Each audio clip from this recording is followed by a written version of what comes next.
ನಮಸ್ಕಾರ. ಯುಪಿ ವಿರುದ್ಧ ಡೆಲ್ಲಿ ಗೆದ್ದ ಬಳಿಕ ಬದಲಾಯಿತು WPL ನ ಸಂಪೂರ್ಣ ಪಾಯಿಂಟ್ಸ್ ಟೇಬಲ್. ಅಂಕಪಟ್ಟಿಯಲ್ಲಿ RCBಗೆ ಸಿಕ್ತು ದೊಡ್ಡ ಗುಡ್ ನ್ಯೂಸ್. ಹೇಗಿದೆ ನೋಡಿ ವುಮೆನ್ಸ್ ಪ್ರೀಮಿಯರ್ ಲೀಗ್ ನ ಹೊಸ ಅಂಕಪಟ್ಟಿ. ಹಾಗಾದರೆ ಸುದ್ದಿಯ ಸಂಪೂರ್ಣ ಮಾಹಿತಿ ಏನು? ಅಷ್ಟಕ್ಕೂ ಯುಪಿ ವಿರುದ್ಧ ಡೆಲ್ಲಿ ಗೆದ್ದ ಬಳಿಕ ಬಿಡುಗಡೆ ಆಗಿರುವ ವುಮೆನ್ಸ್ ಪ್ರೀಮಿಯರ್ ಲೀಗ್ ನ ಹೊಸ ಪಾಯಿಂಟ್ಸ್ ಟೇಬಲ್ ಪಟ್ಟಿ ಯಾವ ರೀತಿಯಾಗಿದೆ ಗೊತ್ತಾ? ಹೇಗೆ ಇದರೆಲ್ಲದರ ಬಗ್ಗೆ ಇವತ್ತಿನ ಈ ಒಂದು ವಿಡಿಯೋದಲ್ಲಿ ತಿಳಿಸ್ಕೊಡ್ತಾ ಹೋಗ್ತೀನಿ. ಆದ್ದರಿಂದ ದಯವಿಟ್ಟು ಈ ವಿಡಿಯೋವನ್ನ ಕೊನೆವರೆಗೂ ನೋಡಿ. ಆದರೆ ಅದಕ್ಕಿಂತಲೂ ಮುನ್ನ ನೀವು ಕೂಡ RCB ತಂಡದ ಅಭಿಮಾನಿಗಳಾಗಿ ಈ ವಿಡಿಯೋವನ್ನ ನೋಡುತ್ತಿದ್ದರೆ ತಪ್ಪದೆ ಈ ಕೂಡಲೇ ಈ ವಿಡಿಯೋಗೊಂದು ಲೈಕ್ ಮಾಡಿ. ಹೌದು, ವುಮೆನ್ಸ್ ಪ್ರೀಮಿಯರ್ ಲೀಗ್ ನ 6ನೇ ಪಂದ್ಯದಲ್ಲಿ ಡೆಲ್ಲಿ ಕ್ಯಾಪಿಟಲ್ಸ್ ಮತ್ತು ಯುಪಿ ವಾರಿಯರ್ಸ್ ತಂಡಗಳು ಮುಖಾಮುಖಿಯಾಗಿದ್ದವು ಸ್ನೇಹಿತರೆ. ವಡೋದರದಲ್ಲಿ ನಡೆದ ಲೀಗ್ ಹಂತದ ಕೊನೆಯ ಪಂದ್ಯದಲ್ಲಿ ಡೆಲ್ಲಿ ಕ್ಯಾಪಿಟಲ್ಸ್ ತಂಡ 7 ವಿಕೆಟ್ಗಳ ಭರ್ಜರಿ ಗೆಲುವು ದಾಖಲಿಸುವುದರೊಂದಿಗೆ ಟೂರ್ನಿಯಲ್ಲಿ 2ನೇ ಗೆಲುವನ್ನ ಪಡೆದುಕೊಂಡಿದೆ ಸ್ನೇಹಿತರೆ. ಅತ್ತ ಯುಪಿ ವಾರಿಯರ್ಸ್ ತಂಡವು ಲೀಗ್ ಹಂತದ 2 ಪಂದ್ಯಗಳಿಂದ 2 ಪಂದ್ಯಗಳನ್ನ ಸೋಲುವ ಮೂಲಕ ಸೋಲಿನ ಸುಳಿಗೆ ಸಿಲುಕಿ ಹಾಕಿಕೊಂಡಿದೆ ಸ್ನೇಹಿತರೆ. ವಡೋದರದ ಕುಟುಂಬಿ ಕ್ರೀಡಾಂಗಣದಲ್ಲಿ ನಡೆದ ಈ ಒಂದು ಪಂದ್ಯದಲ್ಲಿ ಟಾಸ್ ಗೆದ್ದಂತ ಡೆಲ್ಲಿ ಕ್ಯಾಪಿಟಲ್ಸ್ ತಂಡದ ನಾಯಕಿ ಮೆಗ್ ಲಾನಿಂಗ್ ಮೊದಲು ಬೌಲಿಂಗ್ ಮಾಡುವ ಆಯ್ಕೆಯನ್ನ ಆಯ್ದುಕೊಳ್ಳುತ್ತಾರೆ. ಅದರಂತೆ ಮೊದಲು ಬ್ಯಾಟಿಂಗ್ ಮಾಡಿದ ಯುಪಿ ವಾರಿಯರ್ಸ್ ತಂಡವು ನಿಗದಿತ 20 ಓವರ್ಗಳಲ್ಲಿ 166 ರನ್ ಕಲೆ ಹಾಕಿ 7 ವಿಕೆಟ್ ಕಳೆದುಕೊಂಡಿತು. ತಂಡದ ಪರ ಆರಂಭಿಕ ಆಟಗಾರ್ತಿ ಕಿರಣ್ ನವಗೀರೆರವರು 27 ಎಸೆತಗಳಿಂದ 51 ರನ್ ಬಾರಿಸಿ ಮಿಂಚಿದರು ಸ್ನೇಹಿತರೆ. ಇದಲ್ಲದೆ ಕೊನೆಯ ಹಂತದಲ್ಲಿ ಶ್ವೇತಾ ಶೆಹರಾವತ್ ರವರು 33 ಎಸೆತಗಳಿಂದ 37 ರನ್ ಬಾರಿಸಿ ತಂಡದ ಮೊತ್ತವನ್ನ 100ರ ಗಡಿ ದಾಟಿಸಿದರು ಸ್ನೇಹಿತರೆ.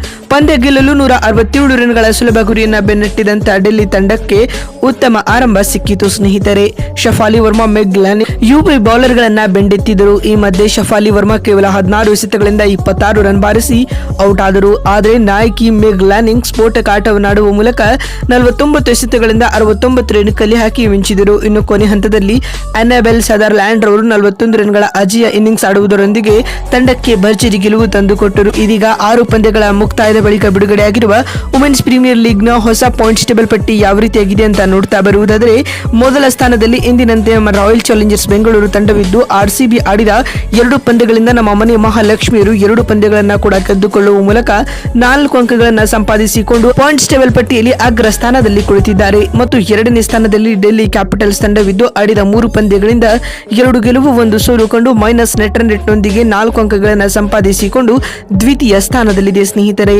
ಮತ್ತು 3ನೇ ಸ್ಥಾನದಲ್ಲಿ ಮುಂಬೈ ಇಂಡಿಯನ್ಸ್ ತಂಡವಿದ್ದು, ಆಡಿದ 2 ಪಂದ್ಯಗಳಿಂದ 1 ಗೆಲುವು 1 ಸೋಲು ಕಂಡು 2 ಅಂಕಗಳನ್ನ ಕಲೆ ಹಾಕಿ ಅಂಕಪಟ್ಟಿಯಲ್ಲಿ 3ನೇ ಸ್ಥಾನದಲ್ಲಿದೆ. ಮತ್ತು 4ನೇ ಸ್ಥಾನದಲ್ಲಿ ಗುಜರಾತ್ ಜೈಂಟ್ಸ್ ತಂಡವಿದ್ದು, ಆಡಿದ 3 ಪಂದ್ಯಗಳಿಂದ 2 ಸೋಲು 1 ಗೆಲುವು ಕಂಡು ಮೈನಸ್ ನೆಟ್ ರನ್ ಹೊಂದುವ ಮೂಲಕ 2 ಅಂಕಗಳನ್ನ ಕಲೆ ಹಾಕಿ ಅಂಕಪಟ್ಟಿಯಲ್ಲಿ 4ನೇ ಸ್ಥಾನದಲ್ಲಿದೆ. 5ನೇ ಮತ್ತು ಕೊನೆಯ ಸ್ಥಾನದಲ್ಲಿ ಯುಪಿ ವಾರಿಯರ್ಸ್ ತಂಡವಿದ್ದು, ಆಡಿದ 2 ಪಂದ್ಯಗಳಿಂದ 2 ಸೋಲು ಕಂಡು ಕಳಪೆ ನೆಟ್ ರನ್ ಹೊಂದುವ ಮೂಲಕ ಯಾವುದೇ ಅಂಕಗಳನ್ನ ಕಲೆ ಹಾಕಲಾಗದೆ ಅಂಕಪಟ್ಟಿಯಲ್ಲಿ ಪಾತಾಳಕ್ಕೆ ಕುಸಿದಿದೆ ಸ್ನೇಹಿತರೆ. ನೋಡಿದ್ರಲ್ಲ, ಯುಪಿ ವಿರುದ್ಧ ಡೆಲ್ಲಿ ಗೆದ್ದ ಬಳಿಕ ಬಿಡುಗಡೆ ಆಗಿರುವ ವುಮೆನ್ಸ್ ಪ್ರೀಮಿಯರ್ ಲೀಗ್ ನ ಪಾಯಿಂಟ್ಸ್ ಟೇಬಲ್ ಯಾವ ರೀತಿಯಾಗಿದೆ ಅಂತ ತಿಳಿಸಿಕೊಡುವ ನಮ್ಮ ಈ ಪ್ರಯತ್ನ ನಿಮಗೆ ಇಷ್ಟವಾಗಿದ್ದಲ್ಲಿ ತಪ್ಪದೆ ಈ ಕೂಡಲೇ ಈ ವಿಡಿಯೋಗೊಂದು ಲೈಕ್ ಮಾಡಿ. ಮತ್ತೊಂದು ವಿಡಿಯೋದಲ್ಲಿ ಸಿಗ್ತೀನಿ. ನಮಸ್ಕಾರ.